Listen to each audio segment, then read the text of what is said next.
No, we actually did this one and set there. So, But we did that too. did we call it isomorphism? Of course we did. Of course we did. But it was so long ago. I mean, that's a whole summer ago. And yeah. So how do we prove that G composed of F is an isomorphism? What things do we have to check to be an isomorphism? Yes. Tell me about G composed of F.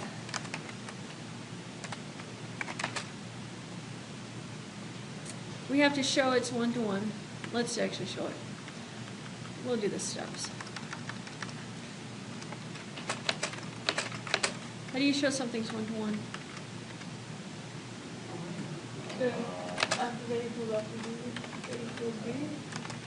Yeah. Assume that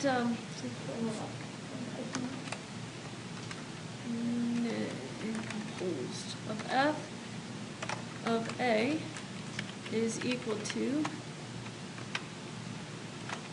I didn't want to do that, but that's okay.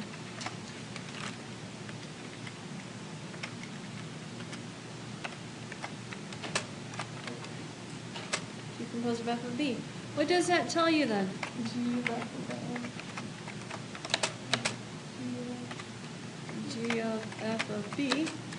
But what do I know about F of A and F of B? What do I know about G? If the G's are equal, what's inside the G's are equal because G is one-to-one. So F of A has to equal to F of B, right? Because it's an isomorphism. All those are already Yeah, so that says A is equal to B.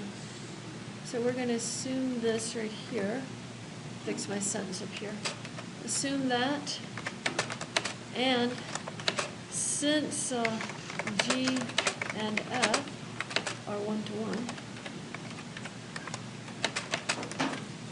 we have A equals to B. What does that tell us? Yeah.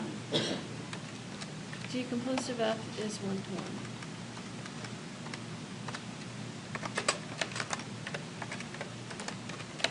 Now we show that they're onto. I'm going to cut and paste it.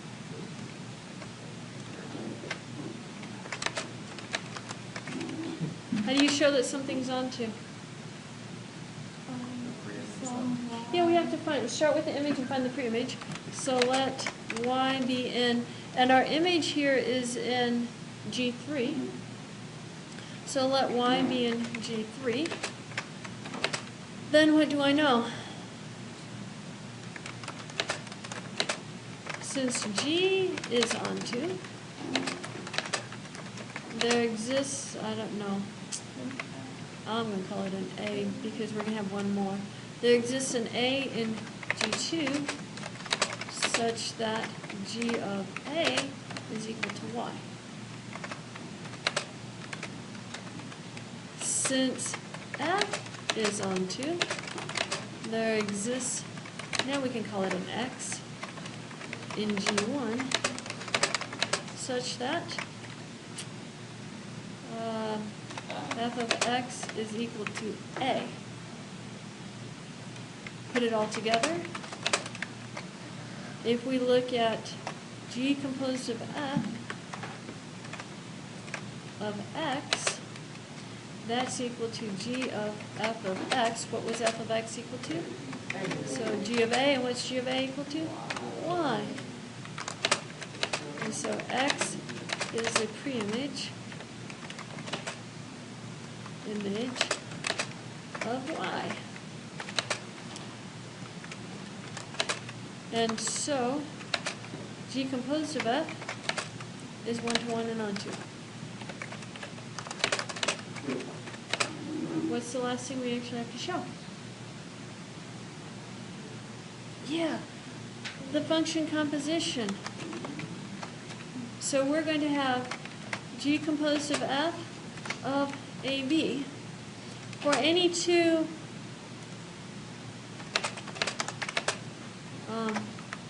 AB and G1, we have So this is equal to G of f of AB. But what is f of AB equal to? Since f is an isomorphism, f of A, f of B. F of A and f of B are in G2. So what is G equal to, since G is an isomorphism? G of f of A, G of f of B, which is equal to G composed of f of A, G composed of f of B. I'm going to put one more set of parentheses in here. So what's your conclusion?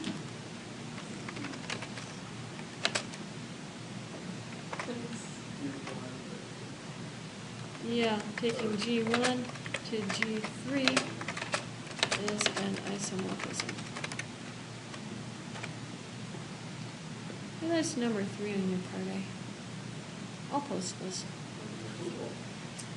We didn't get as far as I was hoping. We can keep going. I have a class in here that starts at 3:30, and Haley has to take a test. Oh, okay, Haley doesn't have to take a test. Let me give you hints on V3 and H1. Jacob's like, ready. What numbers was it? B3, B. bravo, B3.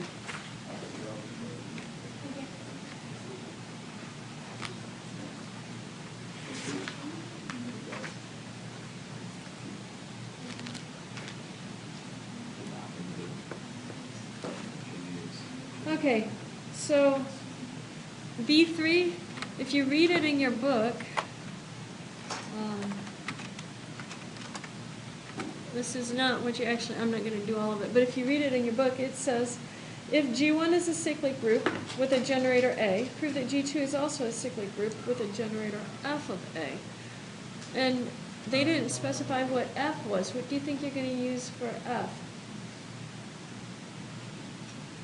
Yeah, it's going to be your isomorphism. At the top of it, they're going to tell you F is going to take G1 to G2 as an isomorphism.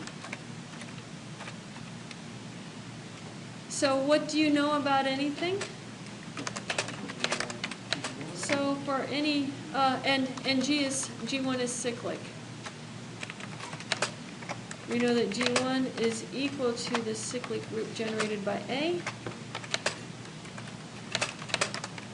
So for any B in G1, you know that B is A to some power, right?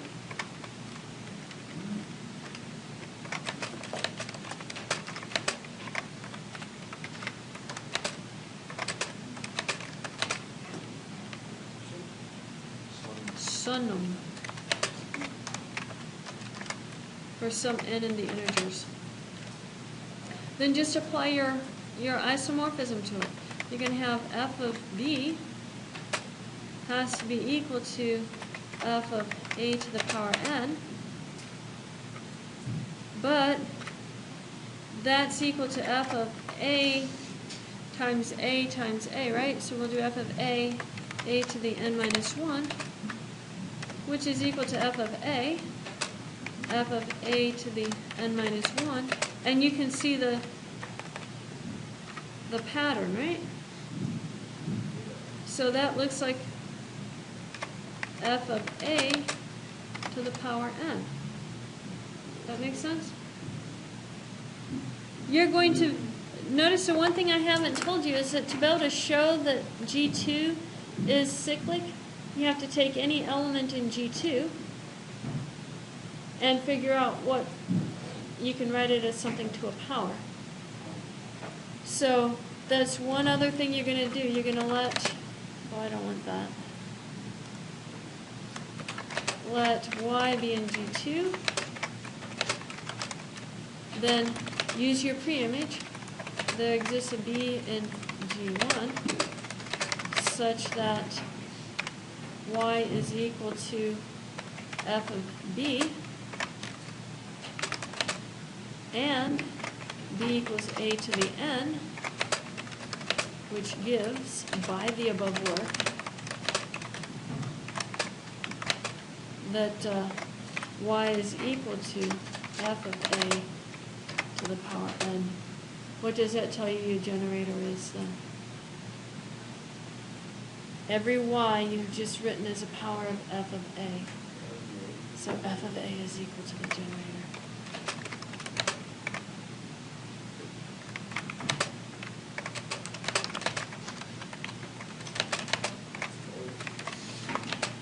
You have to make it pretty, that's your hint. And then the last one, H1. Oh, this one you don't need a hint on. You've been doing cross products for a long time. If G and H are groups, G cross H. So your hint on this one, you're going to have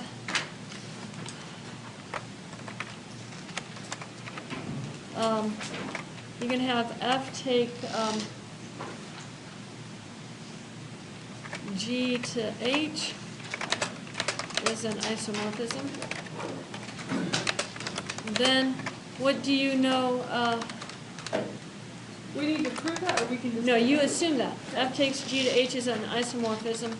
Conclude, and I think this is one of your previous homework problems, conclude that F inverse that takes H to G is an isomorphism. And then use the function. You're talking about G cross H, so what function would you use? You're gonna use f of G, I think f inverse of H, something like that. You're gonna have the F's take G to H, and you need something that takes H to G, and you can look at it between the two of them. I'll make this one pretty before I post it.